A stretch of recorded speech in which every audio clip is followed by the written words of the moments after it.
No one in the quiet parish of Southampton County ever forgot the day the Yates household fell into silence.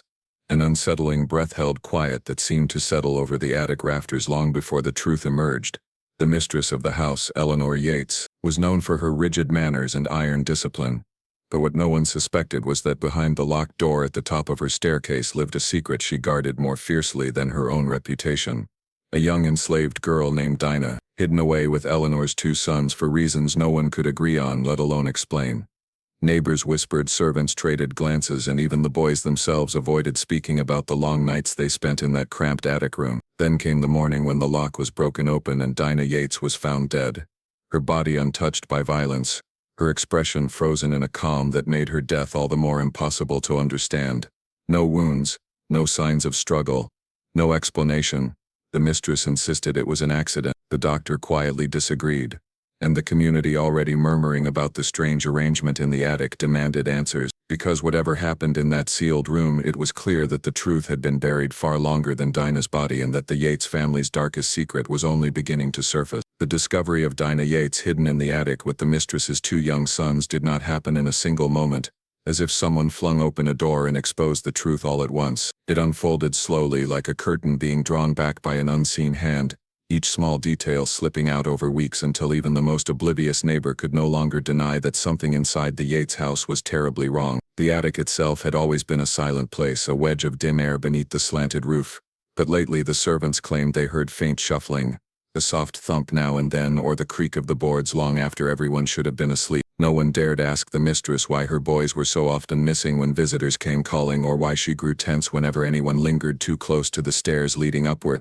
Dinah Yates guarded that staircase like someone protecting a treasury of fragile secrets, and though she wore her usual mask of genteel composure, the tightness around her eyes betrayed that something had unsettled her far more deeply than she wanted anyone to see. Dinah had been purchased quietly, brought to the house without the usual announcements or introductions, as if the mistress had hoped no one would notice another small figure moving through the shadows of the kitchen. She was young, no more than 12 or 13 by the looks of her, with a delicate frame and a quietness that seemed unusual even among children told to keep their heads down. The other servants rarely saw her, and when they did, it was usually at the edge of a hallway or slipping past with a basket of linen, her eyes lowered, her steps light as if she were afraid to leave footprints. If they called her name, she flinched before answering, and if they asked where she had been hiding, she said nothing, only glanced up toward the attic staircase before retreating again. No one understood why a girl so young was placed under the mistress's personal authority rather than the cook's or the housemaids, but no one dared ask.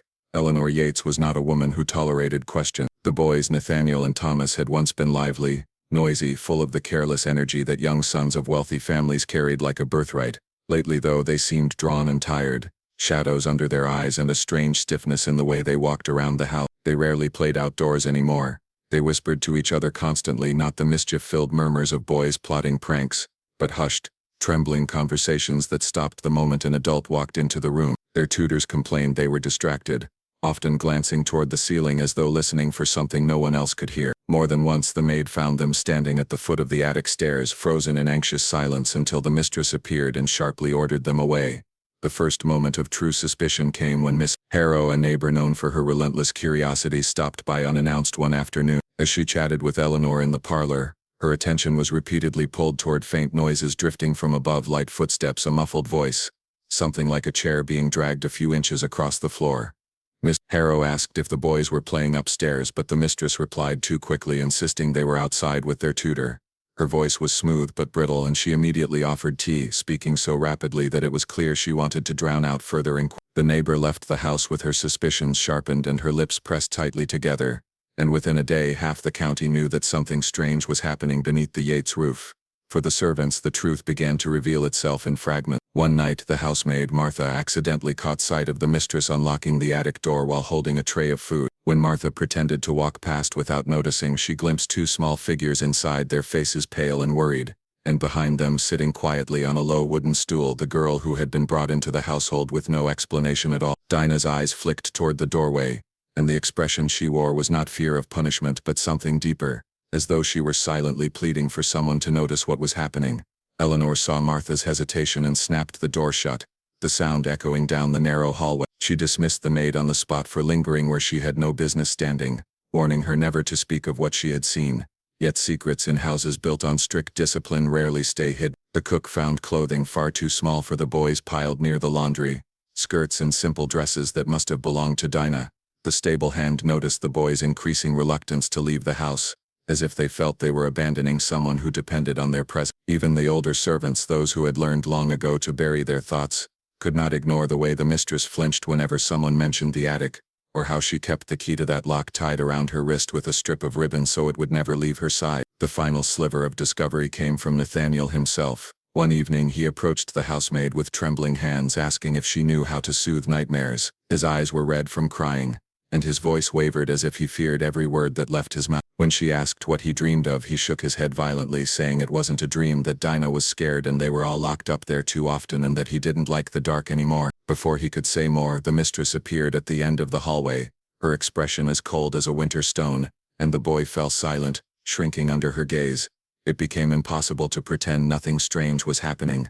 Servants exchanged uneasy glances. Neighbors whispered about the unnatural quiet in the Yates home.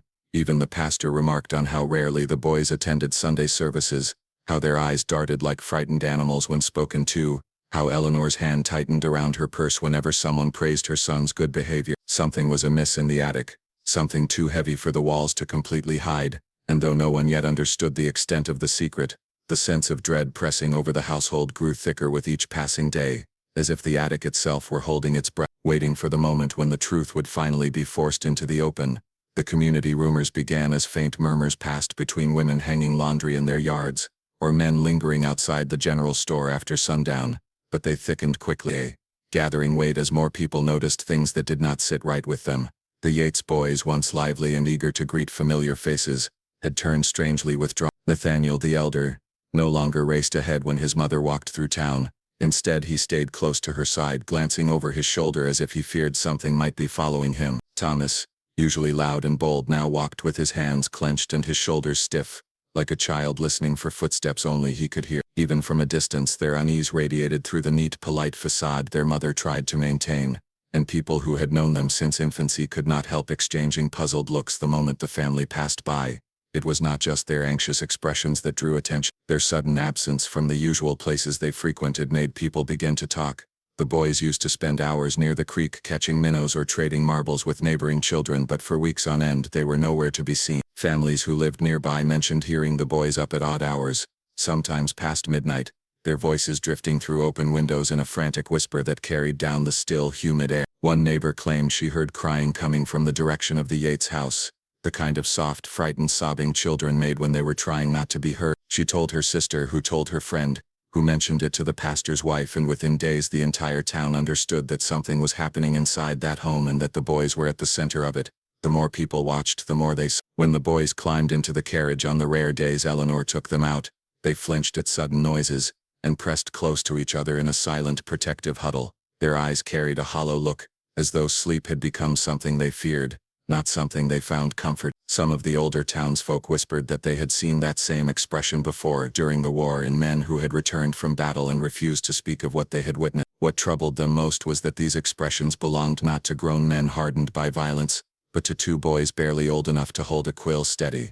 Children in the neighborhood began talking too, in the unfiltered way children often do. They mentioned how Nathaniel and Thomas sometimes had bruises on their wrists, or faint scratches along their arms, not the kind expected from rough play, but the kind that looked like fingernails or desperate grabbing in the dark. One little girl said she saw Nathaniel hide his hands behind his back whenever an adult came near, as if he didn't want anyone to see the marks.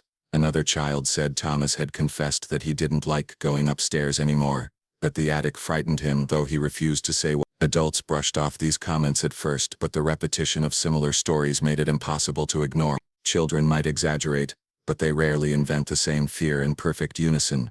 People began questioning the servant staff quietly whenever they saw them in the laundress, who collected clothing from the Yates house once a week, mentioned that she often found the boys' garments damp with sweat, as though they had been running or trapped in a stifling room for hours. She also noted how the hems of their shirts sometimes carried dust that looked like it had come from the attic floorboards. She didn't say more than that. No servant wished to anger Eleanor Yates, but the implications were enough to stir growing suspicion. The butcher's wife told a friend she saw Eleanor dragging one of the boys back toward the house by the arm, the child's face pale as chalk, and that she hissed something through clenched teeth he seemed terrified to disobey. The pastor heard whispers that the boys were unable to focus during Sunday lessons. According to him, Nathaniel stared at the church rafters the entire time, his gaze fixed on the shadows as though expecting a shape to drop from the beams. Thomas kept turning toward the door, flinching whenever it creaked, his fingers twisting together in a frantic rhythm that made even the adults uneasy. When the pastor gently asked if they were sleeping well, Eleanor's glare alone was enough to ensure neither boy opened his mouth to answer. Still, their silence spoke loudly to those who observed them. By now the rumors had grown teeth. Some people claimed the boys were ill. Others insisted Eleanor was too harsh with them, that her temper had worsened since her husband's passing and that the children were bearing the weight of her grief. A few whispered darker possibilities, saying there must be someone else in the house, someone hidden, someone whose presence unsettled the boys so deeply that they no longer laughed or played or slept without trembling. Those whispers were shared only behind closed doors or in the quiet corners of the market, where people glanced over their shoulders before speaking. The idea that a secret might be living inside the Yates home, locked away somewhere no one could see, was almost too unsettling for the community to accept openly. One afternoon, old Mrs. Deal, who lived across the lane, swore she saw Nathaniel and Thomas peeking out from the attic window. The window had always remained shuttered, but for a brief moment the slat seemed to shift, revealing the pale outline of two small faces staring down at the yard with a mixture of longing and terror. She stood there frozen, clutching her basket, convinced the boys were trying to signal something, but before she could take a step toward the fence, the shutters snapped shut. She later told her daughter that the look in their eyes haunted her, that she felt certain they were not supposed to be there. Her daughter told her not to stir trouble, but the story still trickled through the neighborhood until nearly everyone knew it. The weight of the rumors began shaping the way people viewed Eleanor herself. Her once impeccable reputation of discipline and propriety started to crack under the scrutiny. Some noted the sharpness of her tone when the boys hesitated to follow her commands, the way she stiffened when anyone mentioned the upper floors of her house, and how fiercely she guarded the keys she carried. Others remembered that Dinah, the quiet young girl Eleanor had purchased months before, had rarely been seen since. They recalled how she often lingered near the attic stairs with her head bowed, vanishing whenever the mistress approached. The children's fear, the strange noises, the shuttered window, the missing girl, together these fragments formed a picture that no one could fully assemble yet, but which none could dismiss. Every evening when the lamps flickered and the sky turned the color of cooling embers, the neighbors found themselves glancing toward the Yates house,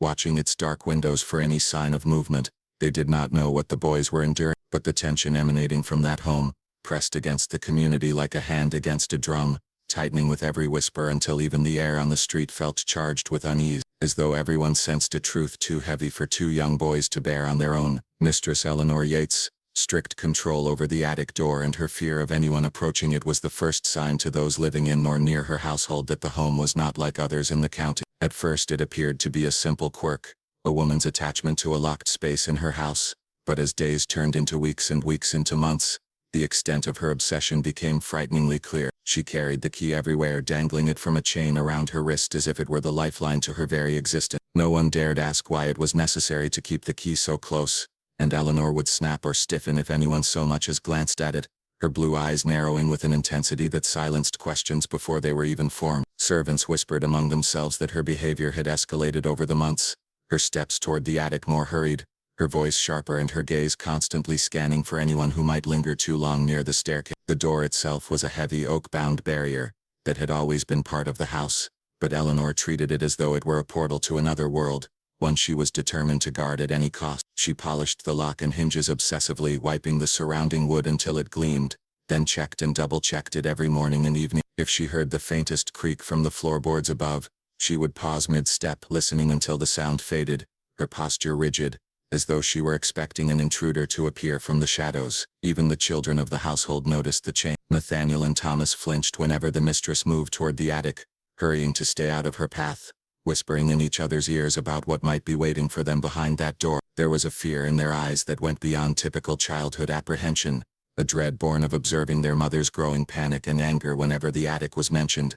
Servants who had worked in the Yates household for years began to feel the oppressive weight of Eleanor's obsession. The cook would hear her footsteps echoing down the hallway late at night, the rapid tapping of her shoes against the floor a warning that the mistress was moving toward the attic. The maids noticed that Eleanor never allowed anyone to linger near the staircase, ordering them back to their rooms or the kitchen with sharp commands, her tone leaving no room for argument. Even the stable hands, who had little reason to enter the main house, learned to step lightly if they passed by the front door, careful not to make a sound that might draw Eleanor's attention. Her fear of intrusion became so extreme that she sometimes positioned herself in the parlor, watching the staircase with a fixed gaze for hours, as though expecting an invisible threat to emerge from the top. Visitors who came to the Yates house were never allowed near the attic either. Friends of the family, neighbors, and distant relatives all commented on the awkwardness of Eleanor's hospitality. She would smile politely, offer tea or light conversation, but her eyes constantly flicked to the upper floor, betraying a tension she could not hide. Guests often felt the unspoken rule that the attic was off limits,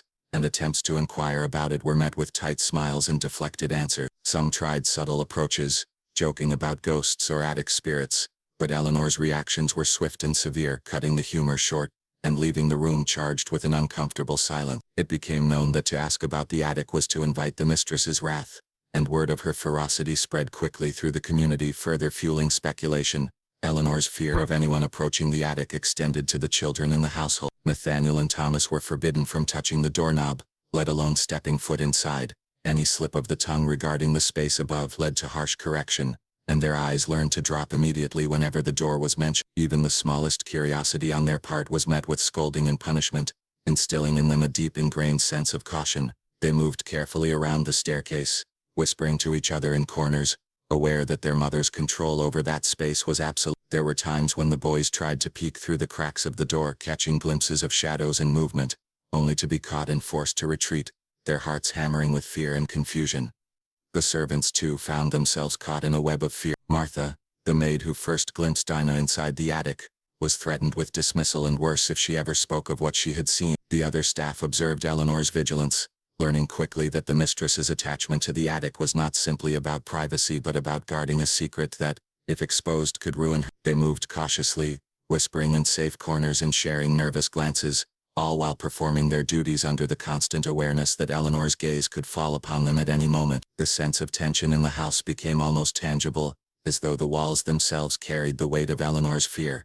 Eleanor's fear of intrusion extended beyond the household. She installed additional locks on the attic door, sometimes layering them with chains and wedges, and she changed the keys frequently. Even trusted neighbors who occasionally came to borrow sugar or exchange news noticed her increasing vigilance. Some remarked in hushed tones about the mistress's obsession, speculating about hidden treasures or forbidden items stored in the attic. Others whispered darker possibilities, wondering if someone or something was being kept there against their will. The idea that a young girl might be confined within the attic slowly gained traction, though no one dared speak it aloud to Eleanor herself. The psychological effect on the mistress was also visible. Eleanor would startle at the smallest noises, her pulse quickening whenever footsteps echoed from the upper floor. She would pace the parlor, tapping her fingers against her teacup, eyes darting to the ceiling as though she could anticipate every creak of the boards above. Her interactions with the children became more tense, as though their presence might somehow betray the secret she was guarding. Friends noticed the change in her demeanor, the tightness of her jaw, the way she seemed perpetually on edge, always listening, always watching. Even those closest to her could sense the shadow of fear that colored every action, every glance, and every word. The more Eleanor attempted to control access to the Dinah's mysterious health decline was a slow and unsettling process, one that no one in the Yates household could fully explain. And yet everyone felt the weight of it pressing against them. When she first arrived, she had been lively, quiet but alert, moving with a lightness that made her seem almost ethereal, as though she belonged more to the shadows than the solid walls of the house. Her eyes were bright, and she spoke only when spoken to, but there was a spark of curiosity that drew the attention of even the most indifferent servants. She cleaned swiftly, carried laundry carefully, and obeyed Eleanor's commands without question, all the while maintaining a composure that made her presence seem almost invisible to those around her. It was easy at first to overlook her entirely, as if she were simply another child of the household rather than someone whose life was gradually becoming central to the house's strange rhythms. The first signs of illness appeared subtly, a faint pallor in her cheeks, the kind that could be dismissed as a lack of sunlight, and a slight tremor in her hands when she carried heavier baskets of laundry. The mistress noticed these symptoms but said nothing, as though acknowledging them might give them power or reveal some weakness. The servants, however, whispered among themselves, concerned that the girl was not well, yet unsure how to intervene without risking Eleanor's wrath. Some suggested that perhaps Dinah needed rest, but the mistress insisted that her duties were to be carried out without complaint, and the child's compliance masked the depth of her suffering for weeks. Even so, there were those in the household who noticed the subtle changes, The way she seemed to shrink into herself, how she avoided eye contact, and the way her steps became slower, almost hesitant, as though the very act of moving through the house exhausted her. As days turned into weeks, her decline became more pronounced. She began to refuse food occasionally, pushing the meals Eleanor insisted upon aside, claiming she wasn't hungry.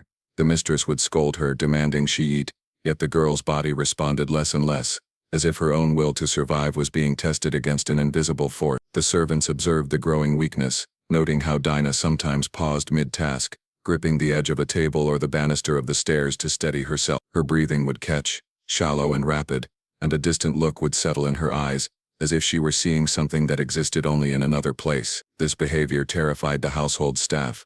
They could not understand how a child under such careful supervision could become so fragile without any visible cause. Despite her frailty, Eleanor continued to treat her as though she were strong and capable. Tasks that should have been beyond a child of her age were expected to be completed with precision, and any failure was met with sharp correction or stern silence. The boys, Nathaniel and Thomas, watched with increasing alarm, often trying in small ways to assist Dinah, offering to carry a basket or sweep an extra corner of the floor. Their efforts were met with cold admonishments, forcing them to withdraw in fear, leaving Dinah to face the demanding household alone. The tension built, the air in the house heavy with unspoken concern, and the girl's condition worsened under the dual weight of exhaustion and fear. Visitors to the house began to notice her appearance. During rare occasions when Eleanor invited neighbors or family members to the home, Dinah would serve quietly, her hands shaking ever so slightly as she carried trays of tea or plates of pastry. Observers remarked on her wan, almost ghostly complexion, but the mistress would immediately offer a dismissive explanation, claiming that children could appear pale from nerves or the heat of the room. Still, the pattern was becoming impossible to ignore. The girl's energy seemed to drain not from natural causes but from an unseen pressure, and her presence in the house began to feel spectral, as if she were existing in a state somewhere between life and something else entirely. At night, when the household was supposed to be at rest, Dinah's condition appeared to worsen. She was often seen sitting quietly on the floorboards of the attic, her knees drawn up, her head resting against the wall as though clinging to something unseen. The boys would sometimes glimpse her there, her body trembling slightly, her face pale and drawn, yet eerily calm, as though she had accepted some invisible fate. The mistress, aware of the boys' observation, would intervene quickly, scolding them for lingering and forcing them to retreat. Dinah would not complain. She would rise, carry out her tasks, and speak only when necessary, hiding her weakness behind a mask of obedience that left even the most attentive servant struggling to understand the true extent of her suffering. Medical attention, when it finally arrived, yielded no answers. The local doctor, summoned quietly by Eleanor under the pretense of minor illness, examined Dinah with care, noting the lack of fever, the normal pulse, the absence of visible injury. He found nothing physically wrong with her that could account for her decline. His confusion mirrored that of the household staff. The girl was wasting away, yet no disease seemed to afflict her. Her strength ebbed and flowed mysteriously, leaving the doctors scratching their heads and the servants whispering about curses or spirits, theories they dared not voice aloud. Eleanor, however, dismissed any speculation, insisting that Dinah's health was fine and that the girl merely needed to perform her duties with diligence, a statement that left everyone uneasy and questioning what unseen factors might be influencing her body and mind. The boys themselves grew increasingly anxious about Dinah's condition. Nathaniel would sometimes leave scraps of food near her tasks, hoping she might eat when no one was watching, while Thomas tried in small ways to ease her workload. Their understanding of illness and frailty was limited, but their intuition told them that Dinah was suffering, and they felt powerless against the mistress's iron control. The attic, the secretive space where Dinah spent so much of her time, seemed to both protect and isolate her, and the boys feared that the very room meant to conceal her was also contributing to her slow decline. Their whispers and attempts at comfort were brief and furtive, yet the girl's calm acceptance of her deteriorating state only deepened the mystery, leaving those who observed her feeling helpless and haunted by the knowledge that something was very wrong. Even small interactions revealed the oddness of her condition. She would answer questions in soft, measured tones, her voice lacking the usual warmth of a child, yet showing no signs of distress or pain that might accompany illness. Her eyes, though tired, retained a strange clarity, as though she perceived something beyond the immediate reality of the household. Those who watched her closely could see the tension in her muscles, the way she held herself upright despite weakness, and the strange stillness that seemed to settle over her in moments of inactivity. It was as if her body and mind were engaged in a silent struggle, one that left her outwardly composed but internally fraying, caught between fear, exhaustion, and something else entirely that no one could name. Dinah's health decline was not sudden but cumulative, a slow erosion that left traces of mystery in every corner of the house. Her hands became pale, her movements deliberate, her eyes heavy with unspoken thought. Every servant who glimpsed her felt a chill, a sense of witnessing a life gradually being constricted by invisible forces, and every observer wondered how long it would take for the fragile balance to tip completely. The girl remained obedient, quiet, and unnervingly calm, yet her body betrayed a story of suffering, one that grew more apparent with each passing day, leaving the household, and eventually the community, both puzzled and deeply uneasy. The servants' reports of eerie nighttime activity coming from the locked attic began as small, most dismissible events, yet over time they accumulated into a pattern so consistent that it could no longer be ignored.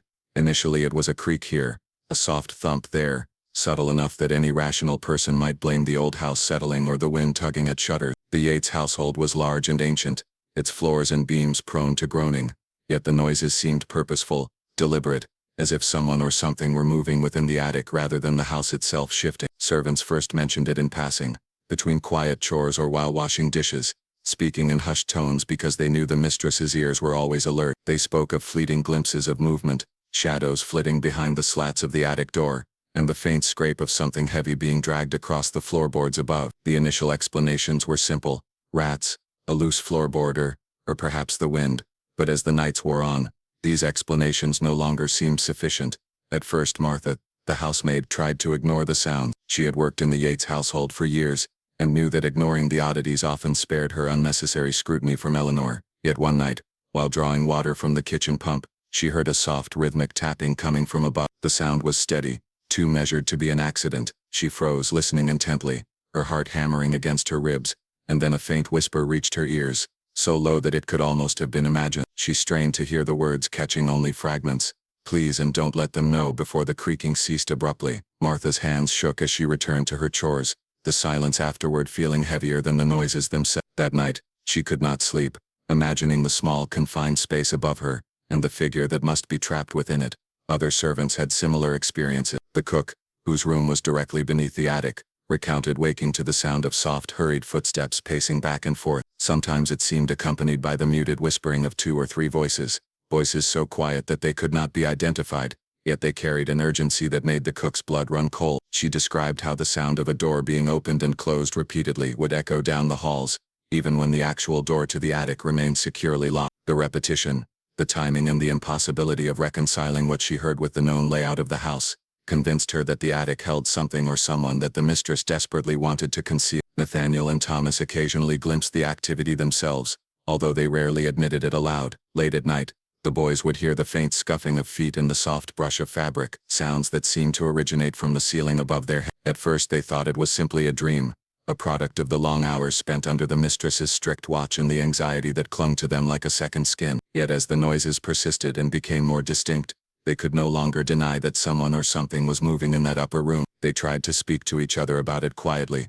whispering in corners, but the fear in their voices betrayed them, and the house seemed to react, the floorboards creaking and settling in response as if aware of their acknowledgement. The boys' fear was mirrored by the servants, each of them caught in a network of silence and tension, too afraid to question the mistress but unable to ignore what they experienced. Even the stable hands, though largely separated from the main house, began noticing the unusual activity. They would occasionally hear muffled cries or thuds from the direction of the house. While attending to the horses late at night, the sounds were irregular, sometimes soft, sometimes sharp, and the timing did not correspond to any known task or routine of the household. The men exchanged uneasy glances, some joking nervously to mask their fear, others muttering that the Yates home had always been strange, but even they admitted the noises were beyond the ordinary. Word of these occurrences traveled quickly among the staff, creating a shared sense of apprehension that hovered over the household like a storm cloud. The maidservants began taking precautions. Doors that were usually left slightly ajar were now bolted shut, lamps were kept burning longer, and chores were hurried to ensure they were completed before nightfall. Conversations shifted to whispers about what might be happening in the attic, and while no one dared speak openly of the mistress's possible involvement, speculation was rife. Some feared the worst, that a child or servant might be trapped, punished, or worse. Others imagined supernatural explanations, convinced that the locked room was haunted by some malevolent force. The patterns of noise, the shuffling of feet, the sudden silences, and the intermittent whispers all suggested that whatever existed in that attic was not passive. There was intent, a deliberate presence behind the sounds that made even the bravest staff member pause in fear. Occasionally Eleanor herself would emerge, her sharp eyes scanning the household as though she sensed the servants' unease. When questioned directly about the noises, she would dismiss them with a clipped laugh or an imperious command to ignore the sounds, insisting that they were imagining things. But her behavior told a different story. She would check the attic door multiple times each night, unlock it for no apparent reason, and sometimes return with her face flushed, her lips pressed tightly together. Servants noticed these patterns, understanding that the mistress was not merely guarding the attic, but reacting to events within it, aware of something that she could neither explain nor allow to escape. The phenomena were not limited to auditory experience. Objects in the attic seemed to shift inexplicably. Servants who had glimpsed the space through the keyhole or an unlocked crack reported small piles of cloth moved, chairs slightly repositioned, and the faint impression of someone kneeling or crouching on the floorboard. Nothing was overt, nothing violent, yet the subtle changes suggested the presence of a living, aware occupant. This only deepened the tension, as the house seemed to be alive with activity in a room no one could enter without Eleanor's permission. The fear that permeated the household extended beyond those immediately present. Word began to spread to neighbors, who noticed the family's unusual routines, the boys' avoidance of the attic, Eleanor's obsessive vigilance, and the staff's cautious behavior did not escape note. The community began to form its own conclusions, with whispers of a secret being kept in the attic, something too shameful or dangerous to reveal. Stories circulated about a young girl confined within, about strange rituals or punishments, and even among the rational-minded, doubt and fear began to creep in. The house itself became a symbol of mystery and oppression, its locked attic a dark heart that no one dared approach. With each passing night, the eerie activity increased in intensity. Footsteps became more pronounced, whispers more distinct, and the subtle rearrangement of objects continued, creating a rhythm of unrest that could not be ignored. The servants' anxiety grew, their sleep disrupted, their conversations fraught with tension. They began to anticipate the sounds, dreading the moments when the house would come alive in ways they could neither prevent nor fully understand. The attic, once just a room in the house, had become a focal point of fear, a place that exerted influence over everyone under Eleanor's roof, dictating behavior, creating unease, and silently asserting its presence in ways that no one could challenge or explain. Even the children, who had once been the most carefree members of the household, found themselves enmeshed in the tension. Nathaniel and Thomas learned to tiptoe, to speak softly, and to avoid the attic altogether. Their awareness of the noises and the implications of the activity within the locked room made them increasingly obedient, more fearful of disobedience, and more aware of the oppressive control their mother exercised over both them and the hidden occupant. The combination of mysterious sound, shifting objects, and Eleanor's vigilant control created an environment in which fear and speculation intertwined, leaving the household in a constant state of anxious anticipation. Each night stretching longer as the sounds of the attic reminded them all that something extraordinary, terrifying was taking place above their heads. The morning the lock was found broken, and Dinah discovered dead was a day that the Yates household, and the surrounding community would remember with a mixture of disbelief, horror, and a creeping sense of inevitability. It began like any other morning, with the low hum of the kitchen fire and the servants stirring to begin their day. The sunlight slanted through the windows, illuminating the polished wood of the floorboards and the delicate lace curtains that Eleanor prided herself on keeping spotless. The house seemed quiet, almost peaceful, but that quiet carried with it a tension that had been building for weeks, ever since the mysterious sounds from the attic had begun to unsettle everyone who lived there. No one anticipated what would happen next, not even Eleanor herself, whose control over the attic had been absolute until that moment. The first indication that something had changed came from the children. Nathaniel and Thomas had been unusually quiet at breakfast, their hands gripping their spoons with a tension that went beyond mere nervousness. They cast furtive glances toward the attic staircase, a silent understanding passing between them that something was wrong, though neither could voice it aloud. The usual morning routines, preparing the boys' clothes, setting the table, checking the fire, were performed in a tense hush, each action heavy with the unspoken awareness that the house was not at peace. The servants moved with exaggerated care, as if anticipating some disaster, their ears straining for the faintest noise from above. The atmosphere was thick, each breath carrying an unease that seemed impossible to shake. Then came the discovery. One of the maids, tasked with bringing fresh linens to the upper floors, approached the attic door to retrieve the weekly laundry. She noticed, almost immediately, that the lock had been disturbed. The small brass key that Eleanor always kept dangling from her wrist was lying on the floor below the staircase, as though dropped in a moment of sudden panic or struggle. The door itself, previously unyielding and secure, now creaked ominously on its hinges, revealing a narrow gap into the darkness beyond. For a moment no one dared move closer.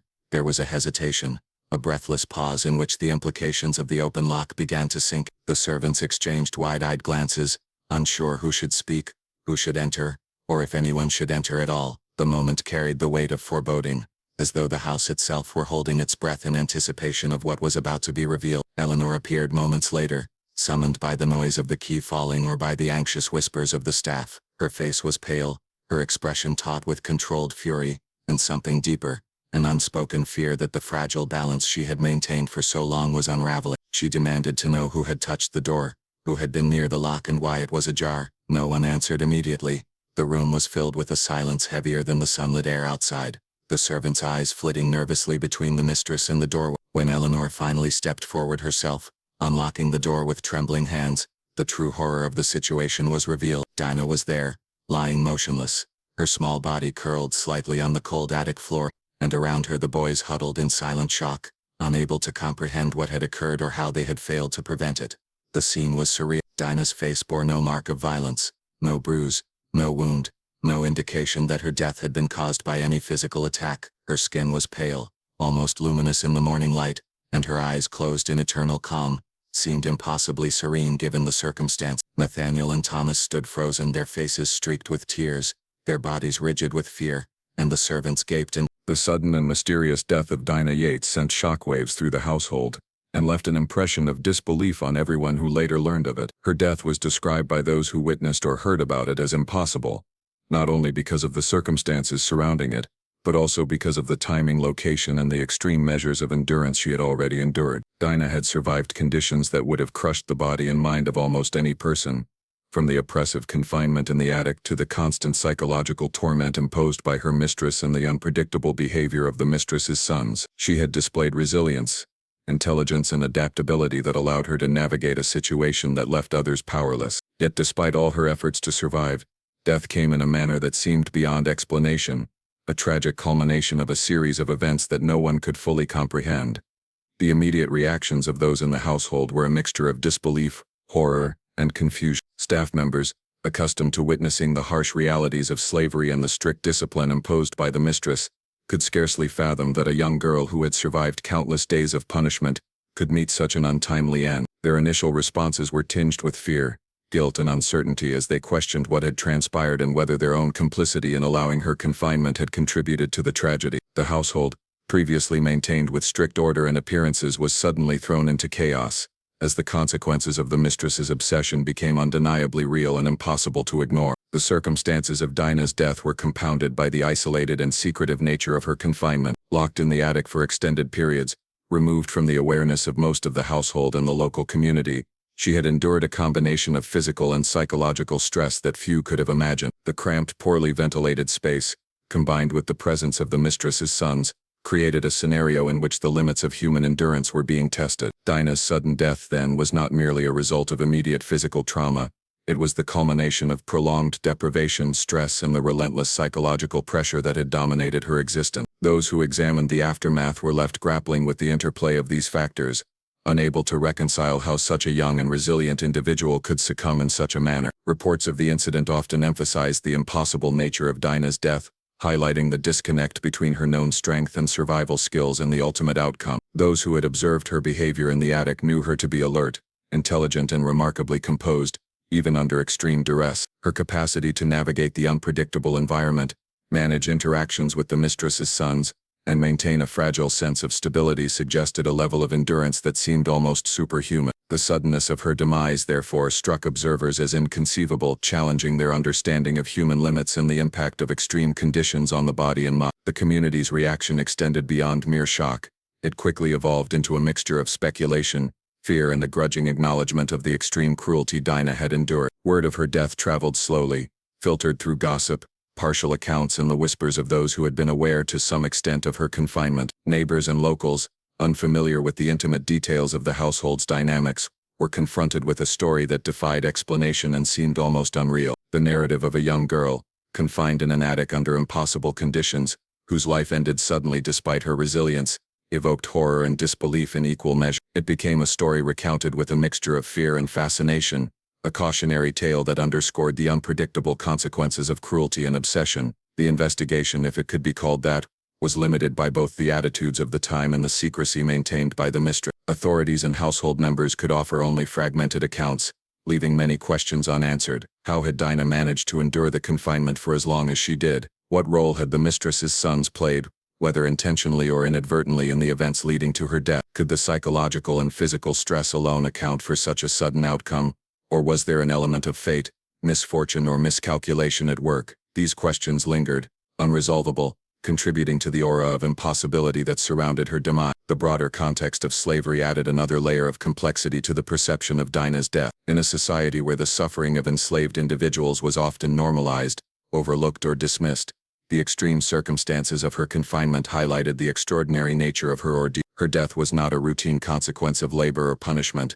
It was the result of obsessive cruelty, sustained isolation, and the relentless psychological manipulation of a household determined to assert control. Observers recognized, perhaps reluctantly, that the mechanisms of oppression could produce outcomes that defied ordinary expectations, and that Dinah's death represented an extreme manifestation of the inhumanity inherent in the system of slavery. The impossible aspect of her death also resonated on a psychological and emotional level for those who had known her. Survivors of her household, as well as those who later learned of the incident, were confronted with the stark reality that human endurance has limits, and that even the most resilient individuals can be overcome by circumstances deliberately designed to break them. The tragedy of Dinah's life and death forced a confrontation with the profound cruelty of the system she lived under, and with the consequences of obsession, control, and power unchecked by empathy or morality. Her death became a symbol of the extreme human cost of oppression, illustrating both the vulnerability of the individual and the catastrophic impact of deliberate cruelty. As the story circulated, it gained a sense of mythic quality,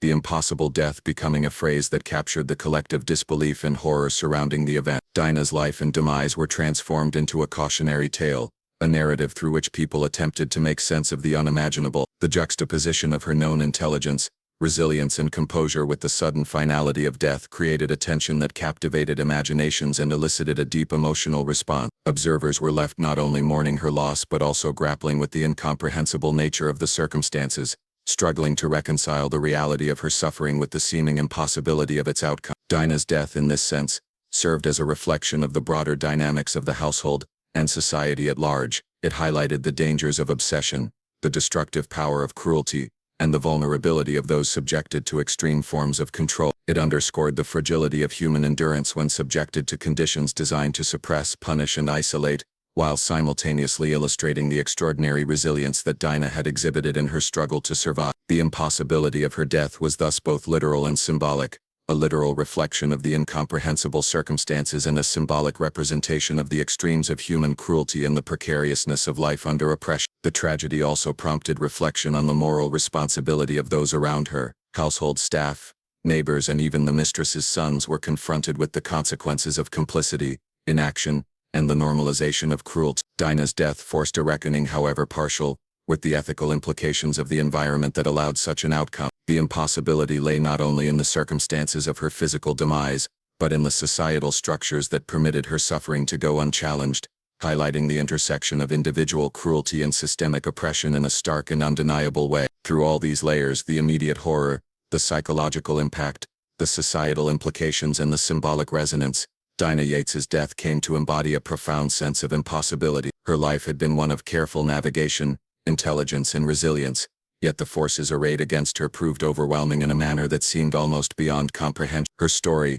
and particularly the nature of her death, forced those who heard it to confront the limits of human endurance, the consequences of obsessive cruelty, and the tragic reality of a system that allowed one person to wield absolute power over another. The discovery of Dinah Yates's body in the attic was a moment that would haunt the household for years to come, an event that revealed the full extent of the mistress's obsession and the horrifying consequences of her control. When her lifeless form was finally found, the scene was one of silent terror. The cramped, dimly lit space that had been her prison now held the finality of death, a stark reminder of the extreme conditions she had endured. The air was heavy and still, the dust and shadows that had accompanied her during her confinement, now seeming almost mournful, as though the room itself recognized the tragedy that had occurred. The realization that Dinah had perished in a place meant to isolate, punish, and torment amplified the horror of the situation, leaving those who entered the attic shaken by the intimate and personal nature of the cruelty inflicted upon her. The physical state of Dinah's body reflected both the strain she had endured and the harsh environment in which she had been confined. Her limbs were cramped from lack of movement, her skin pale and marked by the constant pressure of the wooden floorboards, and her hair disheveled from days of confinement with little opportunity for care. Signs of dehydration and exhaustion were evident, each detail a testament to the extremity of the circumstances she had faced. It was impossible for any observer to ignore the fact that her death was not simply a sudden event, but the culmination of prolonged suffering, a tragic endpoint to weeks of relentless psychological and physical pressure. The room, small and oppressive, bore silent witness to the endurance that had carried her this far, and the cruelty that ultimately ended her life. The mistress's sons, who had been present with Dinah during her confinement, were confronted with the immediate and visceral reality of death for the first time in this context. Their reactions were a complex mixture of fear, confusion, and perhaps even nascent guilt. As children raised within the strict hierarchies of the household, they had been trained to defer to their mother's authority and to internalize lessons about control and dominance. Yet the sudden finality of Dinah's demise forced them to grapple with the consequences of these lessons in a way that abstract instruction could never convey. The atmosphere of the attic, already suffused with tension and fear, became charged with the stark reality of mortality, transforming what had been an environment of psychological manipulation into a scene of irreversible tragedy. The mistress herself faced a confrontation with the consequences of her obsession, though the nature of her response remains a matter of speculation. Her fixation on control, her jealousy and her desire to dominate, had driven the decisions that placed Dinah in the attic,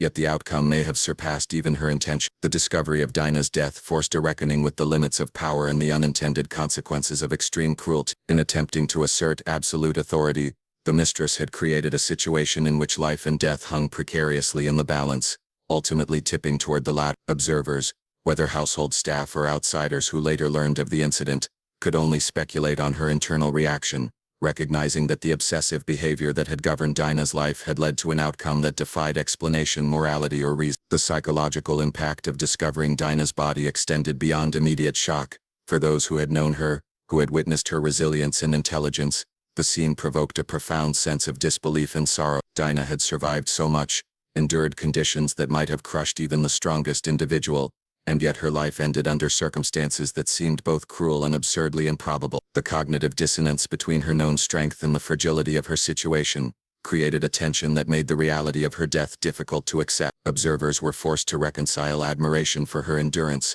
with horror at the environment that had brought about her demise, a juxtaposition that underscored the extraordinary and tragic nature of the events. The social ramifications of the discovery were equally significant. Within the household, staff members and members of the family had to confront the ethical implications of their complicity, whether through action or inaction. The secrecy surrounding Dinah's confinement, which had allowed her suffering to continue largely unchallenged, now became a source of shame and reflection. For some, there was a recognition that obedience and adherence to hierarchical structures had contributed to a preventable tragedy. For others, the event underscored the dangers of absolute power and the ways in which fear and authority could distort moral judgment. Dinah's death, while intensely personal, became emblematic of broader social and ethical dilemmas inherent in a system that normalized domination and oppression. The community outside the household, when eventually made aware of the circumstances, was equally shocked. The story of Dinah's confinement and death spread with a mixture of horror, disbelief, and moral outrage. Observers struggled to comprehend the extremity of the mistress's actions, the psychological torment imposed upon a young girl, and the tragic outcome that had seemed almost impossible given Dinah's known resilience. The narrative became a cautionary tale,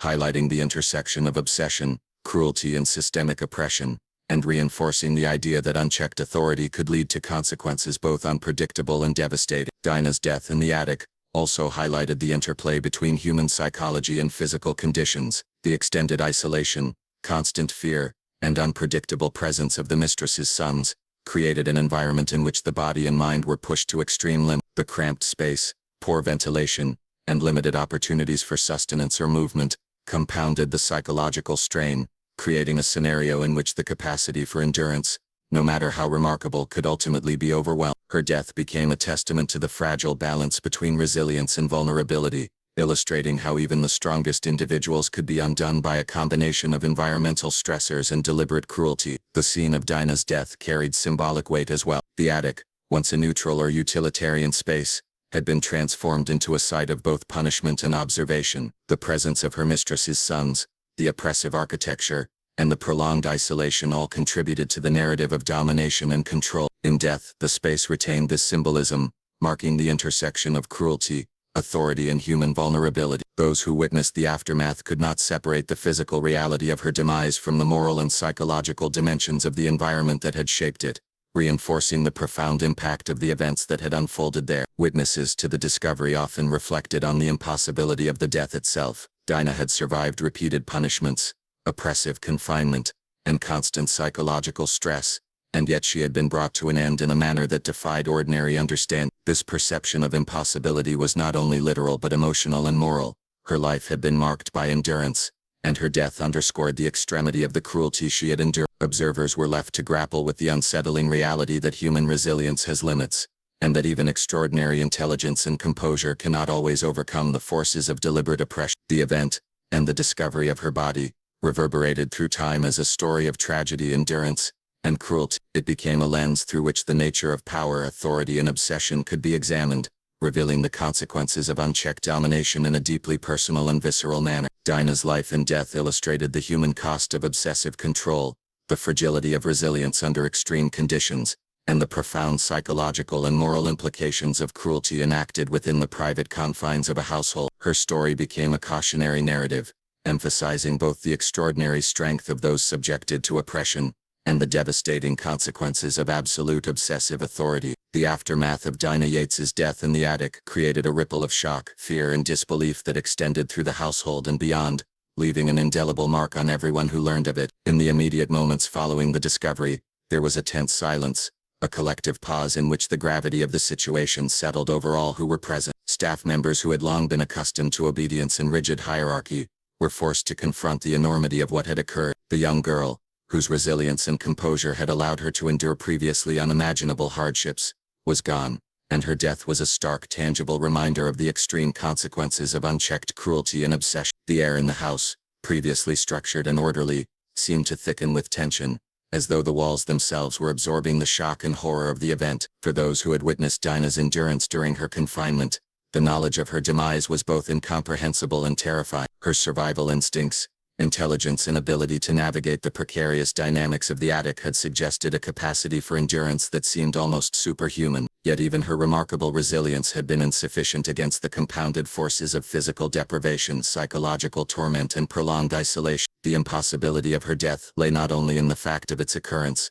but in the juxtaposition of her known strength with the vulnerability imposed by the mistress's calculated cruelty. Observers were left grappling with the paradox of a young girl who had endured so much, only to meet a fate that defied ordinary expectations. The mistress's role in the events leading to Dinah's death became a focal point for reflection and speculation. Her obsessive desire to dominate, control, and punish had orchestrated the circumstances of the attic, including the presence of her sons as both witnesses and instruments of fear. The meticulous planning of Dinah's confinement highlighted a deliberate intent to exert power in a manner that was as psychological as it was physical. In the aftermath, the household and later the broader community were confronted with the consequences of this obsession. The mistress's authority, absolute and unchallenged within the household, had produced an outcome that none could ignore, forcing a reckoning with both her methods and the morality of her actions. The mistress's sons, who had been present during Dinah's confinement, also faced the emotional and psychological impact of the tragedy. While children, they had been exposed to the realities of power and control,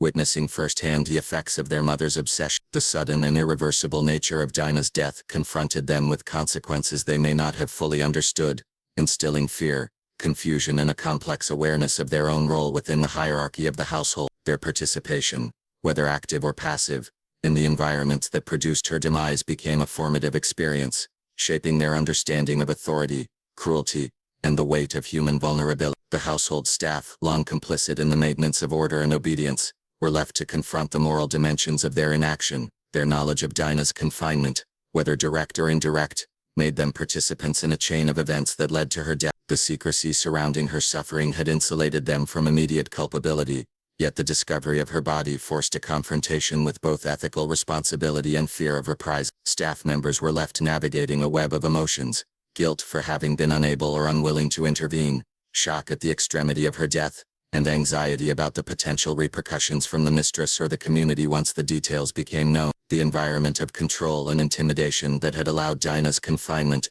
to persist now amplified the horror of its outcome, as those who had been silent were forced to bear witness to its consequence. Beyond the walls of the household, Word of Dinah's death spread slowly but with increasing impact. Neighbors and members of the local community, when they learned of the circumstances, reacted with disbelief and horror. The notion that a young girl could endure prolonged confinement, manipulation, and psychological torment, only to die in an attic, seemed almost unimaginable, highlighting the extremity of the mistress's cruelty and the vulnerabilities of the oppressed within the social structure. Dinah's death became a story recounted with a mixture of fear, moral reflection, and fascination, illustrating both the personal tragedy of her life and the broader systemic issues that allowed such suffering to occur. The narrative of Dinah's death also underscored the intersection of physical endurance and psychological stress. Her body had been subjected to cramped conditions, poor ventilation, and minimal sustenance, while her mind had been forced into a continuous state of vigilance and anxiety, due to the presence of the mistress's sons and the constant awareness of her isolation. The combination of these stressors created a scenario in which the limits of human endurance were tested to an extreme degree. Dinah's demise highlighted the fragility of life when subjected to prolonged deprivation and psychological pressure,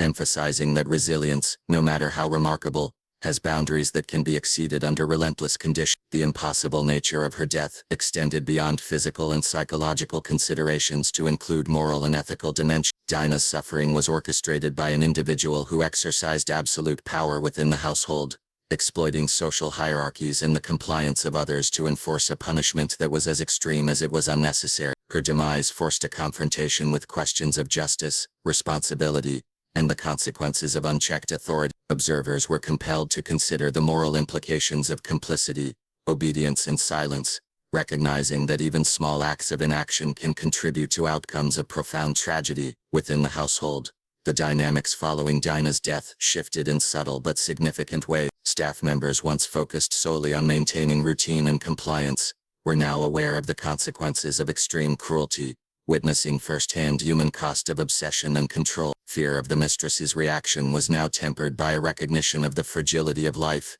The final chapter in the tragic story of Dinah Yates revolves not only around the circumstances of her death, but also the aftermath and the profound consequences for the household, the community, and the memory of the girl whose endurance had defied expectations. The day her body was discovered in the attic marked a turning point, a moment when the invisible suffering she had endured was laid bare for all to see.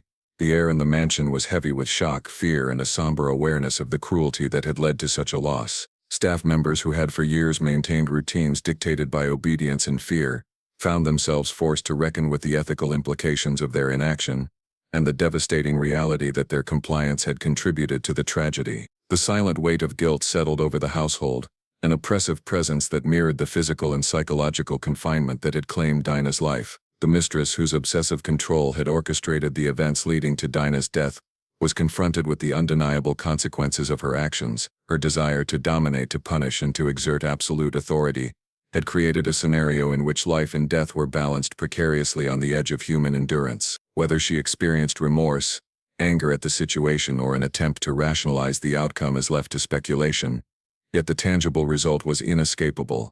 A young girl had perished under her oversight, the product of obsessive cruelty and systematic oppression. The finality of Dinah's death forced both the mistress and the household to acknowledge the limits of control, the fragility of life, and the profound consequences of unchecked authority. The mistress's sons, who had been present with Dinah during her confinement, were likewise impacted in ways that would shape their understanding of authority, power, and human vulnerability. Witnessing the culmination, her suffering, and the reality of death brought the lessons of hierarchy and control into stark focus. No longer abstract, these lessons became visceral, leaving an imprint on their developing consciousness. The boys were forced to grapple with the weight of human fragility, the consequences of actions and inaction, and the moral dimensions of a system that allowed such suffering to persist. Their exposure to this extreme scenario created a psychological legacy that would influence their perceptions of morality, authority, and the responsibilities inherent in power. The household staff, long complicit in the maintenance of appearances and obedience, were left with an acute sense of the moral and ethical implications of their silence. Their knowledge, indirect or otherwise, had made them participants in a chain of events that led to Dinah's death. The secrecy and hierarchy that had previously shielded them from ethical accountability were now stripped away by the undeniable reality of her demise. Many of them experienced guilt, fear, and reflection on their roles in allowing the extreme conditions of her confinement to continue unchecked. The aftermath of her death transformed the dynamics of the household, as individuals navigated the balance between fear of authority, personal conscience, and the haunting memory of the young girl who had suffered in their midst. The broader community, once removed from the intimate workings of the household, was gradually made aware of the extremity of Dinah's suffering and death. Reports of her confinement and the impossibility of her endurance spread with a mixture of disbelief, horror, and moral reflection. For many, the story highlighted the extreme consequences of unchecked authority and the vulnerabilities inherent in social hierarchies that allowed such cruelty to go unnoticed. Dinah's death became more than a personal tragedy. It served as a cautionary tale, illustrating the potential for obsessive control, cruelty, and systemic oppression to yield irreversible consequences. The narrative of her life and demise resonated deeply, prompting reflection on human resilience, morality, and the capacity for cruelty when power is exercised without empathy or restraint. The physical and psychological elements that had defined Dinah's confinement were brought into stark relief by her death. The attic, cramped, poorly ventilated, and dominated by oppressive control, had been both a literal and symbolic prison. The presence of the mistress's sons, unpredictable and imbued with inherited authority, added a layer of psychological pressure that compounded the already extreme physical discomfort. Dinah had endured these conditions with remarkable resilience, maintaining composure, observation, and survival instincts despite the constant threat of further torment. Yet the limits of endurance, no matter how extraordinary, were ultimately surpassed, underscoring the profound impact of sustained cruelty, isolation, and psychological manipulation. The narrative surrounding Dinah's death also carried symbolic weight, serving as a lens through which the dynamics of power, vulnerability, and oppression could be examined. Her life and demise revealed the interplay of physical, psychological, and social pressures that could converge to overwhelm even the most resilient individual. The attic, the presence of her mistress's sons, and the obsessive control exercised by the mistress highlighted the ways in which human environments and relationships could be weaponized to produce suffering. Dinah's story became emblematic of the extreme consequences of power exercised without empathy and of a system that normalized cruelty while obscuring its victims from view. For those reflecting on Dinah's life and death, the story highlighted the paradox of human resilience and vulnerability. Her intelligence, observation, and composure had allowed her to survive conditions that might have destroyed others, yet these same qualities could not ultimately shield her from the combination of psychological torment, physical deprivation, and relentless control. Her demise illustrated the limits of endurance and the ways in which systemic cruelty can overwhelm even extraordinary human capacity. Observers were left to confront uncomfortable truths about the fragility of life under oppression and the moral and psychological consequences of participation in or complicity with systems of domination. The emotional impact of her death extended far beyond the immediate house. The narrative of her suffering and the extremity of her demise captured the imagination of the community, leaving a lasting impression on those who learned of it. Dinah's story became a cautionary account, a way of articulating the consequences of obsession, cruelty, and the abuse of authority. The details of her endurance and the impossibility